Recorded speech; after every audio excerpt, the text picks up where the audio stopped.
All right, guys, working class Bowhunter. We have virtually joining us Chad Mendes. What's going on, man? What's up, guys? Thanks for having me on. Hey, Absolutely. I appreciate you doing this. Big fan from a fighting perspective and a hunting perspective. And I want to get into a couple things right off the rip because we're here to talk about your cookbook, which I think is kick-ass. But Thank you. How long have you been a hunter, man? Have you always been a hunter within your fighting career? Yeah, I mean, I started when I was a little kid. I mean, we would go fishing and hunting with my dad. I mean, probably 4 or 5, maybe even younger than that. But yeah, I think it all started for me. I'm originally from California, which most people, I say that and people think California is all beaches, but there's actually some really good hunting here. But I grew up like central California. So you go up into the Sierras up there, and I was chasing blacktail mule deer, hybrids my whole life. Got my very first one actually, and it was with the bow. So I had an old PSE Nova, just an old thing. I remember mowing lawns and just working extra weekends to save up to be able to buy a bow. And I ended up buying it off of one of my good friends who him and his dad were really big archery hunters. And I bought it off of him used, and I killed my first deer with that and had that bow for a really long time. So some good memories with it. But yeah, I mean, I've been hunting and fishing my entire life. That's amazing. Awesome. So did fighting kind of hinder your hunting, like your hunting time? I'm sure it had to a little bit, right? Yeah, of course. You know what hindered it more was the wrestling season, though. I started wrestling when I was 5 and never took the year up all the way through college. So I went off to I wrestled at Cal Poly San Luis Obispo here in Central California, and up until then, hunting was something I did handfuls of time a year, and when I got to college, man, it was just shut off pretty much. Mm-hmm. I think my whole time, which I was there for 5 years, I redshirted my first year. I think I was able to sneak away maybe twice the whole 5 years, and Jeez. Just with school and training and cutting weight and nonstop competition, it was just so tough. So when I graduated that very next day, I threw all my crap in a U-Haul and I moved up to Sacramento. And just immediately when I got up here, started like asking around if anybody hunted or fished, or like trying to get all the intel, and nobody on my team hunted or fished. They're all city boys, and what's kind of cool is the local UPS driver who is delivering to our gym. His name's Mike Papa, and he's actually my business partner now for Fins and Feathers. But his family owned a bunch of land here around Sacramento, like ag land and stuff. And he's like, man, I hunt. And we sat down, like on his lunch breaks, he'd come in and have lunch. And in between training, I'd sit there and we'd just bullshit and talk about hunting. And, he'd go over all the local lakes, great for trout fishing, and, where to get salmon on the river. And, we talked about pheasant hunting and turkey hunting and all this stuff that, especially turkey, where I'm from, we didn't have them down in the Central Valley. So I was just like super intrigued.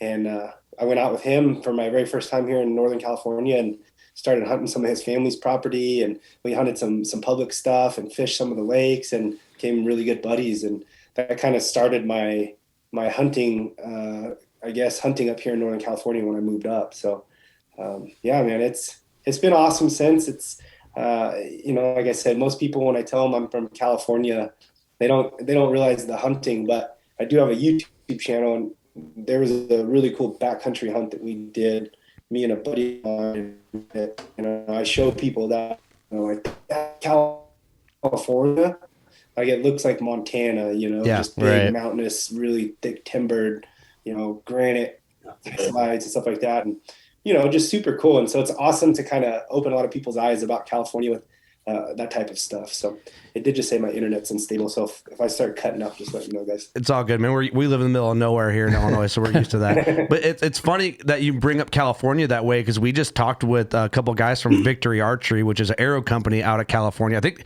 in Sacramento area, right? I believe so, yes. So I've been to California one time for work, and we were near beach type stuff, so I didn't really get to see, or like southern dry desert type area. Yeah. So but we were talking to some guys from Victory Archery. They're based out of California, and they're talking about like how big the hogs are and just the hunting opportunities that are there. When Iowa, Illinois boys here, we're thinking giant Midwest whitetails, like 280-pound heavy-bodied slobs, and you just don't think. They were talking about hogs and elk and white or blacktails and all kinds of stuff. And like black bear and all sorts of stuff. Didn't even realize California offered all the different species there. Yeah, and that's the thing. I think that really whitetail is the only thing we're missing. I mean, I think it's the only state in the world that has all species of elk. We have Roosevelt, Rocky Mountain, and Thule. We have amazing waterfowl hunting. We have turkeys. We have multiple species of turkeys, blacktail, mule deer. The sheep hunting down in Southern California is some of the best in the world. Huge like deserts, and I feel like the world record, Jason Harrison Goliath, the one he killed, I'm pretty sure is the world record, but that was killed here in Southern California. There's so many great fishing, salmon, striped bass, all your regular bass and catfish and crappie and bluegill and, all that stuff. And, like I said, most people don't understand that about California, and it could be so much better. It's just ran by a bunch of idiots, I hate to say. Well, the same way that California gets a bad rap from like LA and those other big cities, we're used to it in Illinois because we're the state of Chicago compared to everybody else. They might as well just change it to Chicago and not Illinois. Right. So, yeah. So I don't know if I'd rather live in California or Illinois, but either way, like both governed like shit, it seems like. Yeah. Oh, yeah. And that's a bummer, man, because I know both are so promising, but we take it, I guess. Hopefully it doesn't get much worse than it is now. But I don't know how it could, but hey, just move to Iowa. There you go. Yeah, no shit. Right? Well, Chad, so at what point did you think like, I want to get into, of course you're passionate about hunting, otherwise you wouldn't keep doing it, especially through your fighting career and how busy you are and all that, and still a continuing fighting career, which I want to ask you about a little more at the end. But at what point were you like, man, I want to turn my passion into like a business with like the food side of things and the cookbook and stuff like that? For me, I think it was my fight against Frankie Edgar. A couple months before that, me and Mike, my business partner, I was telling you guys about, the UPS driver. Yeah, Mike, UPS driver. We just call him Papa. But for me as a fighter, fighting in the UFC, when you're done fighting, you don't get retirement. There's nothing like that. Like when you're done fighting, the money stops coming in. So it's like, what can I do? When we were just kind of kicking things around, and let's try to create something. Like, what can we build to where it's encompassing our passion with the outdoors, hunting, fishing, teaching people about hunting and fishing, and getting to get out and do all these different adventures with people that share the exact same passion as you and make money doing it. Like, so how can we do this? And we kicked around a few ideas, but we ended up coming up with Fins and Feathers, where we basically, it's kind of a booking agency guide service mixed with, we call it like a celebrity outdoor service. So we put together different hunting and fishing trips all over the world. We put a full year-long schedule together, and then we add different UFC fighters or pro basketball, baseball, football players, actors, whatever it may be, on the trips with clientele. And all those guys and girls love to hunt and fish. And so now they get to go do a really cool hunt. If they would just go hire a guide, they get to go do a really cool hunt, but now get to do it with somebody they watch on TV or, playing a sport, that shares that same passion as them. So, it was the Frankie fight. We were kind of kicking it around, and I went out there and I got beat by Frankie in the first round, and just crushed my world. Going into that fight, I trained so hard, and then you just get caught like that, and it's just like, holy shit, Yeah. So it's like, all right, we need to get this going. I'm not going to be fighting forever. Like, that really lit the fire. So we got all the business side of it set up, and so we launched Fins and Feathers right at the end of 2018. 2015. And, we had zero idea how it was going to do. Are people going to look at this and just laugh and not do anything, hate it? Is it kind of conceited a bit? Some people, we'd kind of gotten some remarks like about that when we'd explain it to people. And so I didn't know how people were going to take to it, but we launched our schedule, sold out of everything within like a few months for that first year, which was awesome. And then we basically just every year after that started growing it a little bit bigger and bigger each year, and have sold out everything since. So we're now to the point where it's like we'll basically be finishing up the season. We'll book a year, sometimes 2 years out. So it's awesome to see where it's come. And the best part about it is that now I get to travel all over the world. My wife doesn't get too excited about this from time to time. I get to travel all over the place.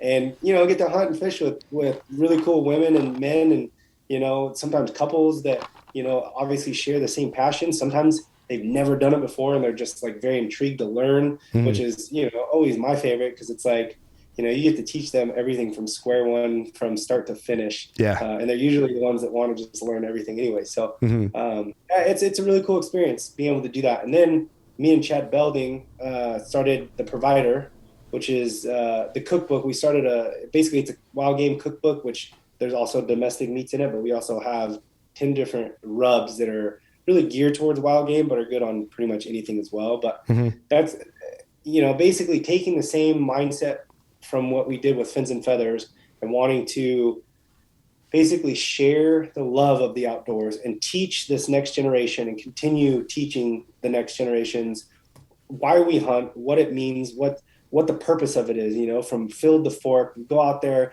we show nothing but respect for the land, for the animals. This is something we do with passion. It's not something we do with aggression. We're teaching our kids, our younger generations that, this is all about respect. And the reason why we do it is to put food on our table. Of course, don't feel guilty if it's fun along the way. It's supposed to be fun. Of course. This is a fun process. You put in the time to learn your skill sets with your weapons. You're putting in the time to understand the animal that you're about to go harvest, things to do, things not to do, and then you have to, figure out how to get in that moment of truth and actually make that shot count every single time and kill it humanely and ethically. And then once that's done, now you have, a freezer full of organic, wild, free range meat that you can go out and give to your friends and family, cook it, eat it, live off it, and feel good about it. So, that's one of the main reasons why we started the Provider, and that's kind of what the motto of the brand is all about. I love it. And we just want to keep pressing that, food doesn't just come in a neatly wrapped little, wrapped plastic container that you guys buy at the store. Because your mind would be blown if you actually read how many people would comment when I leave hunting photos on my Instagram or like, quit killing these animals and go buy your meat from the store. Which is like, I don't understand. It's so bizarre. It's so disconnected from their food. There's no face to it. There's no means of killing. There's no blood on their hands, so they don't understand it. Right. Well, it goes to show you those people don't even think about it. They don't even think about it from like a square one mindset, or like they probably never thought about where humans come from to begin with and what are like historically that's what we had to do to get to where they're at. But well, not only that, but like if they would actually like see the process of how that animal gets to the store, we're doing it way more humane than they are. Yeah. It's the most bizarre thing. That's something that I've seen and read way too many times in my life as someone that's on Instagram and started posting basically right out of college. And I didn't really start posting hunting stuff until, I don't know, I'd say probably a couple years into my fight career. And even managers and friends were kind of telling me in the beginning, be careful with that, because they could leave a bad rap with your followers. And I was just like, screw this, I'm gonna do it. This is me. This is what I love to do. And if these people don't understand or don't want to understand, well, they don't need to follow me. So that'd be hard to hide. Yeah, hit that unfollow button. I really don't care. I don't care. So kiss my ass. I'd rather have one follower that understands my lifestyle than 2 million. Absolutely. Well, yeah. I mean, for your perspective, we're kind of we don't get outside the hunting industry really. We've had some posts, but we're kind of in that, I don't know, I hate to say an echo chamber inside the hunting industry. Like sometimes we get a lot of hate from inside our community just for certain perspectives or a controversial topic we might bring up, but you're tapping into more of the mainstream, like even like mainstream sports media. You have anybody that thinks, hamburger just magically appears wrapped in a package in the store. They don't really think about it. So yeah, you're subject to a lot more ridicule than we'll ever be. But I commend you for go ahead and posting what you're into. And like same thing with Rogan, man. Like it's a huge deal for him to post about killing animals and eating elk and all that stuff. Right. So 100%. It takes something that I'm so glad that he's doing that. I remember talking to Rogan years ago. I was in Louisiana before he started hunting, and it was at one of the fights, and we were at a bar drinking after the fights, all the work was done. And I was showing him some blacktail that I had killed, and, was just kind of explaining hunting to him, and we're just sitting there having drinks, and he's like, man, I think I could really get into this. I love the field, the fork aspect of this, and just living off of what you go out and kill. And, I didn't really ever think he would actually get into it, but, to see him jump into hunting and get as big in it as he is now, like he absolutely loves it. He's obsessed. Like I talked to him and he's like, dude, it's like, I'm obsessed. Yeah. It's huge. I love that. And it's such a good voice for hunting. Oh yeah. And 100%. he shows that, you know, he's eating the meat. Because there's still so many people that just picture hunting, you know, all of us in a back of a pickup truck at night with automatic weapons, chugging beers and just shooting anything and everything that walks. Right. You know, yipping and howling. The whole meat is murder mentality, which is annoying. Yeah. So it's great. I think that, you know, obviously there's so much positive with social media nowadays, and there's a lot of negative too, but yeah, the fact that it shows the start to finish, and it's really opening people's eyes to the importance of hunting, why we do it, why it's conservation, and what it means. You know? Absolutely. Meat on our plate, like what that means. Yeah. The amount of work it took to go out and get that, and how much of a connection there is between me and that piece of meat and what I'm feeding my family. So yeah, and I think it's good. Your book is kind of like a badge of honor to show that it goes beyond killing for people who aren't exposed to it. And we appreciate you sending us a copy. Yeah, absolutely. It's awesome. My mouth was watering when I looked at it. Yeah. So we do appreciate that it's high quality. Like everything from the front to back is just top notch. So super easy to follow. Yeah, great job. And there's some awesome stuff in there. There's a lot of stuff in there that like when I read cookbooks like this, I'm like, man, because I don't know, I eat fairly basic, and I kind of loop my recipes over like probably like a 3-week span, and then I find myself get to a point like, what else could I make? Yeah. So there's a lot of stuff in there that I'm like, I need to kind of, being as into hunting as we are and how much wild game we eat, it's all I eat. So this is good. I need to get outside of my comfort zone and try some different things and put forth a little more effort into doing some cooking than I do already. So it definitely is eye-opening. I'm like, man, I could try that, and you know, I just need to expand. Yeah, there's some really unique recipes in there that, you know, it's me, Chad Belding, and then both of us took some of our closest friends' favorite recipes for different wild game stuff and put that in there too. So there's a lot of recipes in there that I had never even known about, and I create and make too. So, I find myself sometimes looking at my own cookbook, like following recipes. There's so much stuff in there that I've never even made. So, man, it was a ton of work. I know Belding's already talking about the second print and when we're going to be doing that. And I'm like, I'm good right now. For this. I better get through the first one first. I'm still trying the first one. Yeah. How long did it take to put this book together? Never in my life did I imagine I'd be a published author. And a cookbook was never something that I honestly was like, I'm going to do. Like, it's not like I've known that for a long time. But after sitting and talking with Belding, you know, the last probably 5-6 years, and, you know, really, you know, trying to, like what we talked about earlier, is ingrain and really hit home with what hunting is all about. Like we sat down, like, we got to do something like this. There's so many recipes that we've seen in our life over different hunting camps all over the world. You know, things that we've tweaked and created and made our own, or actually come up with from start to finish. You know, I think this would be something that, you know, people would probably appreciate, and it's going to basically motivate people to get out there and keep hunting, because now they have some really good recipes to look forward to once they have that harvest or that kill. So, you know, I mean, we talked about this for probably 2 years, you know, and it was in the works for over a year. You know, we teamed up with Ben Bella, which is the publishing company.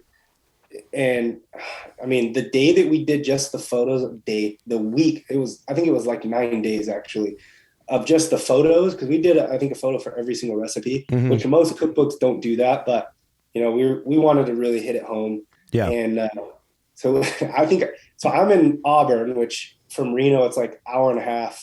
And I was going out to Chad Belding's house, and we were getting in different industrial kitchens or whatever we could do out there close to Sparks. And for 9 days straight, it was like 10-hour days of cooking, all the photos, eat, clean, and repeat. And it was just nonstop all day. We have like a list of, you know, how many recipes each day we needed to get done. And dude, I probably gained 8 to 10 pounds in 9 days, whatever it was. Yeah. And oh man. But you ate really good though. I mean, it was all really good stuff. Yeah, I couldn't imagine. I didn't want to clean or cook for like a month after that. I bet. But I think, you know, all that stuff turned out really good. You know, Tom, our photographer, had never really done food type photography either. So this was all really new to him too. And so, that's us staging everything and placing everything and cooking everything. And I think a lot of people that do cookbooks have companies, like they have basically like a stager that comes in and does all that stuff. And we were just like, just a bunch of dudes. And I think we had one chick, Jen, our girl that works with us, and we're just like a bunch of monkeys running around, not knowing what the hell to do. And, we're like, oh shit, we got this. We don't need no company to do it for us. Well, I think it turned out good. We put a lot of love into it, and the response has been pretty good. So it's top tier for sure. It's not like a regular cookbook you'd pull off anywhere else. So yeah, bravo. I would have guessed it would have took a lot longer, but to say you guys did it in that, I mean, I know it's that was just the photos. Just the photos. All the stories, writing everything out. It was over a year process for sure. Gotcha. But yeah, I can see that. Just getting the photos alone was like 9 days straight of like 9 to 10 hour days. It was a lot. Yeah, I about wanted to kill Belding by the end of that. You should have just had a bunch of I'm not saying you got did drunk go hungry friends, though. but we have drunk friends. We'd have been like, hey, come out here. We'll just make you guys a bunch of food. Oh yeah, well we did that too, and we definitely got drunk a few times too. Like at the end of the day, we're just like, screw this. I need a drink. Like, that's amazing. It's probably the best drunk food ever. Oh yeah, top tier chef quality. And some of the healthiest. When you're eating wild game, it just eats different. It's cleaner, but it's. Did you guys have a lot of guys like training partners or any guys in camp and stuff, or maybe you still do, that would kind of ask for some wild game? Like all the time. Yeah, I figured that'd be common. In fact, I was on the treadmill after sparring today, and my buddy Vince, he was on one of the machines next to me, and I'm running. He's like, "Hey, do you have any meat that you might want to get rid of?" I'm like, I don't want to get rid of any of it, but if you're asking for some meat, Vinny, yes, I will do it. Hey, go to the grocery store. Yeah. Yeah. But no, all the time. And I share with everybody on the team, especially if they have a fight coming up. Yeah. And I'll bring whatever they need for their camp. But yeah, and what's cool is I'm now starting to get a few of them actually into hunting. So Jessie Clark, her Instagram, Miss Jessie Jess, she's an up and coming UFC badass.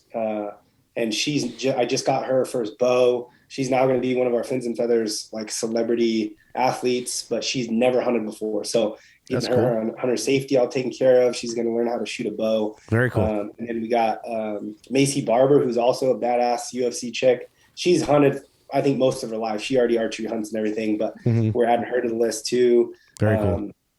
We got Darren Elkins, who is from, Indiana. Oh, he's from Indiana. So like he grew up whitetail hunting and stuff like that. Yeah. And then I got my coach, Joey. I don't know if you guys see my training that I post on Instagram. Yeah. He's the one that's always holding mitts for me.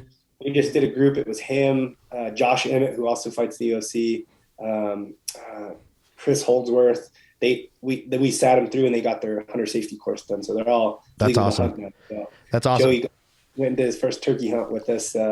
My business partner took him out for a day, and they got close but didn't get it done. Oh, dang. He's all intrigued, man. He loves. I always give him meat, and he's like, I want to do this for my family. Yeah. So that's pretty cool to see. See, that's awesome, cool. Man. We need to pay more attention to who's a hunter and who's not in the fight game, because we might be the only podcast that has our own building. We have the studio we built here, and we have a whole bar entertainment area. So we always have fight parties here. So we need to start paying attention on who's into hunting. That way we can cheer for part of our root for them. Yeah. It's part of our community. It's our family. So we need to pay a little more attention to that when we have our fight parties, so we can kind of get riled up and root for our own people here a little bit. Right. There's actually a lot of UFC fighters that are into hunting.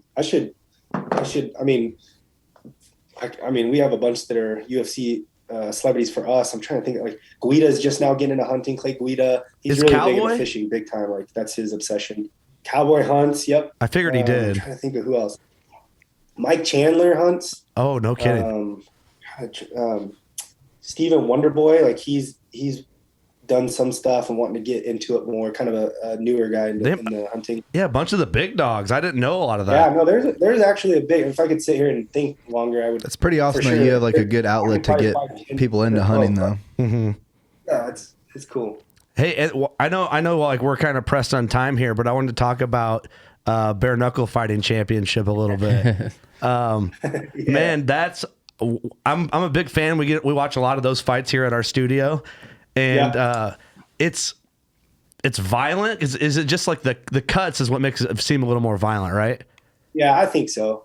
You know, I don't think the actual concussion from the punch is much different than a UFC glove. I mean, really, it's like a half an inch of leather that covers your knuckles on a UFC glove. It's not much. Yeah.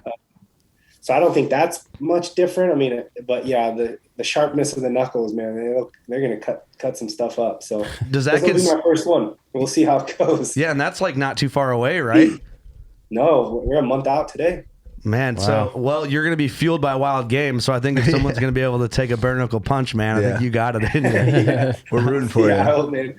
I'm feeling good. Training's been good, and everything's right on point. So Good. Coming off. Do you get nervous about like messing up the money maker with some cuts from just being the bare knuckle? I mean, obviously you're not really worried about it, but He's been doing it this long. I don't want to get all cut up, but yeah, my face definitely isn't as tough as it used to be. I noticed, like, I don't know if you guys can even see, I just sparred today and I got like Velcro scratches, but I think all the years of wrestling, it was like, I hardly ever got marks on my face, even after sparring. Yeah. Now it's like, 4, 5, 6 rounds of sparring, I'll come out with all kinds of bruises and marks on my face. And I'm like, so I don't know if it's just me getting older or what, but yeah. hopefully I don't get hit too much. My wife's not going to like that too much. Yeah. Right. Sorry. So, and maybe you don't tell me to screw off if you want, or fuck off if you want to get vulgar. You can tell me that as well.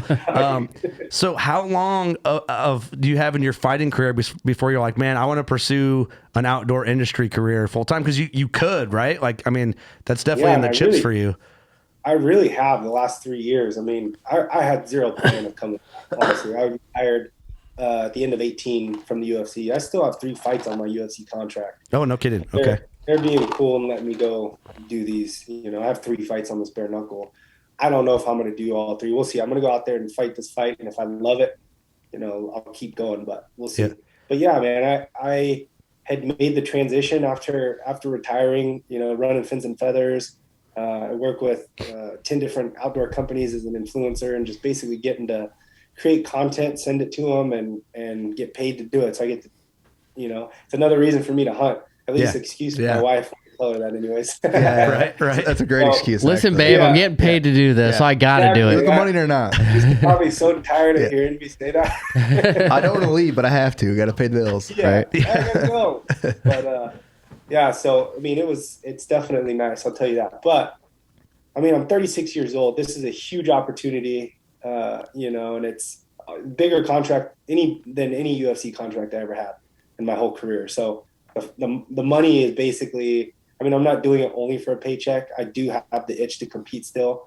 The reason why I left UFC is just the money wasn't worth what I was putting my body through. Yeah, of course. Well, you got to get paid, man. If you're going to do that, I mean, it's brutal. I think, if I'm going to put myself through 3-4 months of hard training in the gym with some of the top guys in the world beating on me daily and cutting, 15, 20 pounds and getting in there and fighting some of the best guys in the world, in front of the whole world, it's got to be worth it. And you got to be getting paid, man. Fuck. Yeah. So, I mean, I think if LeBron James is making whatever the fuck he's making and no one's punching him in the face, right. Fighters should make 3 times that. Yeah, exactly. Not to mention it's way cooler of a sport. Yeah. Way more entertaining. There's a lot of UFC fighters that are coming over to bare knuckle, and I think that's probably the reason why they're just willing to open up the contracts, and we're prize fighters. We love competing, we love fighting, like this is something we love to do, but we do it for the money. Like that's like I absolutely love getting punched in the face, but right. I'm good at it, and I will pursue a athletic career and basically do something that I'm passionate about. I'll do it and make the money, but don't get me wrong. I just still don't like getting punched in the face, or kneed, or elbowed. No one does. Right, definitely not. Well, I guess you don't have to worry about getting kicked, which is all right. Yeah. But all right, I want to ask you one more question about fighting here, and again, tell me to kick rocks if I'm out of pocket here. I'm hoping you just do at some point. Yeah, I hope you're just like, Kurt, fuck off. And he clicks and just if I ever see you, your ass is done. He's just like, we're done. Send me back my cookbook. I hope you you don't feel any tags next year. Yeah. He just brings it down on me. I'm like, goddamn, I'm sorry. Click. Flies out to New Windsor to beat my ass. So I always wondered, like, because you see like these big name fighters going from UFC to bare knuckle. How can bare knuckle pay what they pay? And I don't know what what they pay, but how can they pay better than what the UFC is when UFC is like the NFL version of fighting? Well, UFC chooses to pay what they pay. They choose, okay. They can definitely afford to pay a lot more, but that's just their choice. Where Bareknuckle's still in the infant stages, they have big investors. It's Forbes just basically stated it's the fastest growing sport in the world right now, fastest growing combat sport in the world right now. So I think there's a lot of people that are on board as far as investing and knowing that it definitely could be the next UFC down the road. So, I think there's a lot of money being thrown at it, which they're open to, bringing these bigger name UFC guys over and girls and offering them, more what they're worth and paying them, and so, there are guys in the UFC that make great money, but there's a lot of guys that aren't getting paid what they're worth, and girls also. So right. Yeah, I got you. Yeah, it's just the name of the game, So that makes sense, like the big dogs like yourself that are going to Bareknuckle. Eventually, it's like, how can you not watch when you have these people fighting in that league and everything like that and going over to it? Okay, that makes sense. Yeah, and that's their investment. They know bringing over Paige Van Zandt, Hector Lombard, me, Mike Perry, some of these guys that are big names in the UFC. It's like, yeah, we're eating up this cost and having to pay them all big time, but that's just an upfront investment for us to get more eyeballs on the sport. And then once people start watching it, they realize, holy shit, this is entertaining. This is fun to watch. So yeah, I think that's just their initial investment into it. Awesome. Yeah, that makes sense. I guess I didn't know a lot of that little behind the scene tidbit, like the investor part, but it makes perfect sense. Right. Well, awesome, man. Well, I know we're all pushed on time here. I appreciate you taking the time to jump on, and thanks for sending us the cookbook and doing what you do for the hunting community, kind of in the mainstream limelight. So it means a lot. Yeah. Well, thank you guys for having me on, and let me know if you guys have any questions on any of those recipes, and maybe we can get back on after my fight. And I did draw the San Carlos archery elk tag this year, which I am freaking ecstatic about. So awesome. Maybe if I could kill a big old bull, we could get back on here and talk for sure. about it. Yeah, we need that for sure. Kill one or not, man. Let's talk. Let's talk after your fight if you got the time. And hopefully looking forward to chatting to you again. We'll mess up some of these recipes in the meantime. Post interview after the fight, we'll be that guy. We'll be your we'll be the post interview guys. Perfect. Yeah, I'll have a beer with me next time. Awesome, man. Well, hey, if you ever want to come out to the Midwest and chase around some heavy-bodied whitetails, man, you just give us a holler. We'll figure something out. More than welcome. I appreciate it, guys. Well, thank you. You guys have a good night. Have a good rest of the week. Thanks, man. You too. We appreciate it. Yeah. Later.